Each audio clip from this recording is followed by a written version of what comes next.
kapuso, kapag ganitong tag-ulan, nauusong iba't ibang sakit, di ba, Mars? Oh yes, Pars. Kaya ang medical experts natin nagpapaalala sa publiko na mag-ingat sa mga sakit na posibleng makuha kapag ganitong panahon. Bukod sa ubat sipon, naitala nga rin ang pagtaas ng kaso ng COVID-19 dito sa Quezon City. Nasa mahigit 140 COVID-19 cases na nga ngayong taon ang nasa datos mula sa QC Epidemiology and Surveillance Division o QCSED.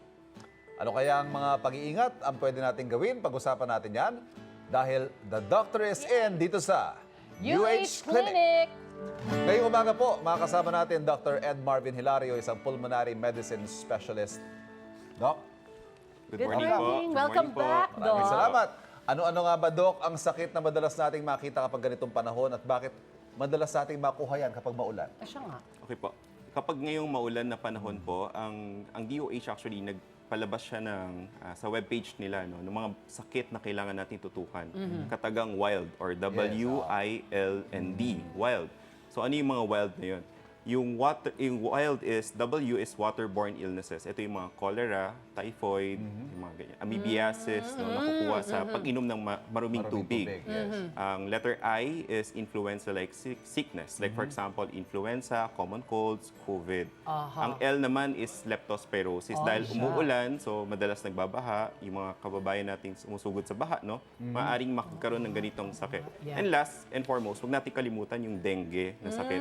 Dahil naiipon yung tubig, maaring pagmugaran nito at pag-itlogan ng mga lamok, no? Yes. Tapos kakalat yung lamok at magkakadengue yung mga Although I heard mas mababa yata yung number of cases natin this year, Doc. Yes, Ang mas dengue. mababa ang number of cases. Binawi naman daw sa COVID.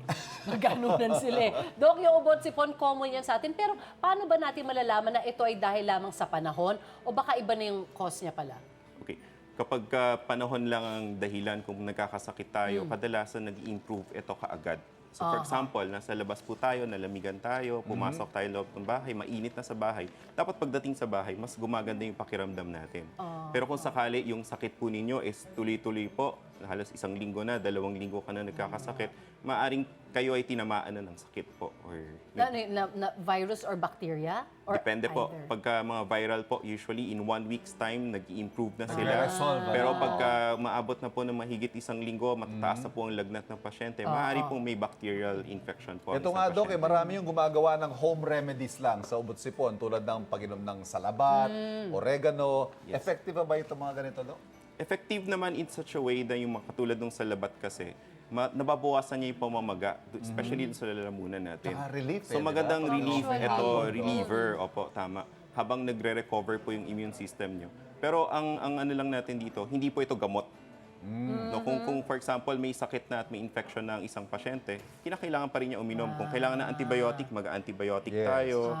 Pero hindi lang dapat mag-rely lang sa oregano at Baka sa ang labat. ginagamot lang doon yung sintomas, no? Pero Tama, hindi sintomas, mismo yung opo, cause. mababawasan. So, yung soothing ka lang ba? Yung parang naiibsan ng konti. Okay. Yung mga nagsusuob, effective din ba yun, Doc? At nakakatulong ba magpagaan ang ating pakiramdam? Opo. Ang pagsusuob, yung paggamit ng mainit na tubig. Aha. No? Nasubukan ko to nung bata ako. Oo, nasubukan ko ng bata ito.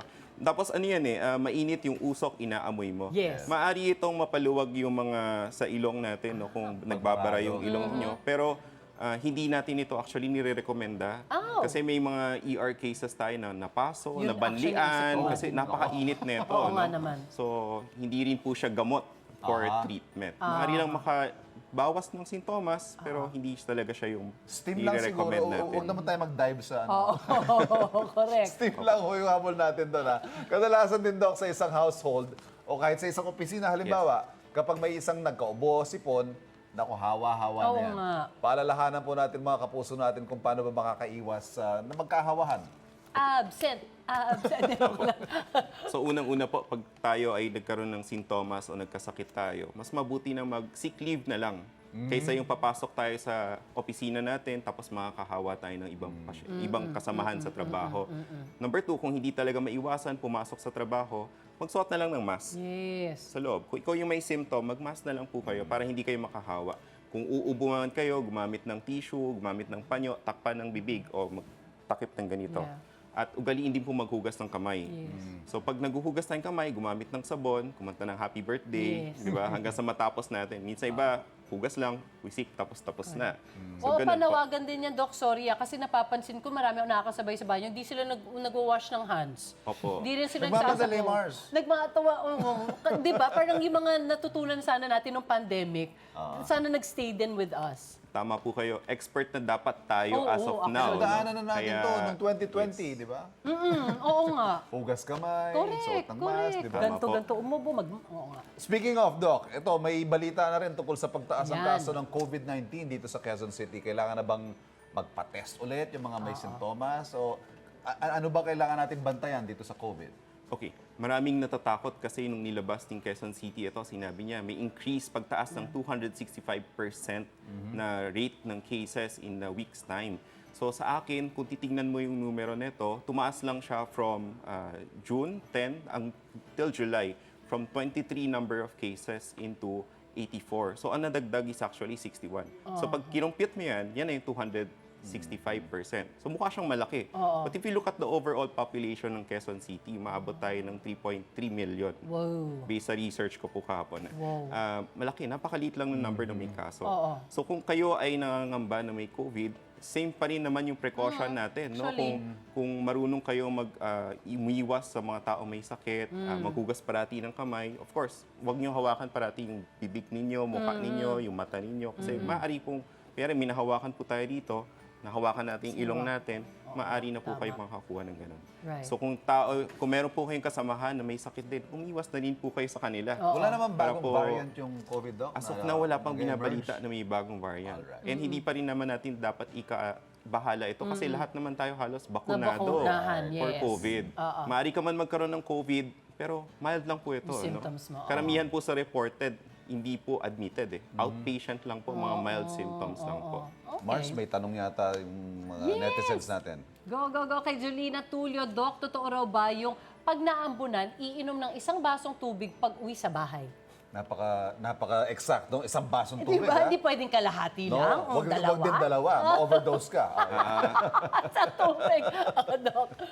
Wala Saan naman ko po narinig masama to, uminom ah? ng tubig, of course. Always a good thing. Pero hindi po siya, itingin ko po isa itong haka-haka lamang na pag naulanan, kailangan uminom ng tubig. Wala pong ganun eh. Hindi, Pero narinig mo na ba yon? first time lang din Ako po. din, ang narinig ko is pag naambunan ka, dapat pag uwi mo, maligo ka.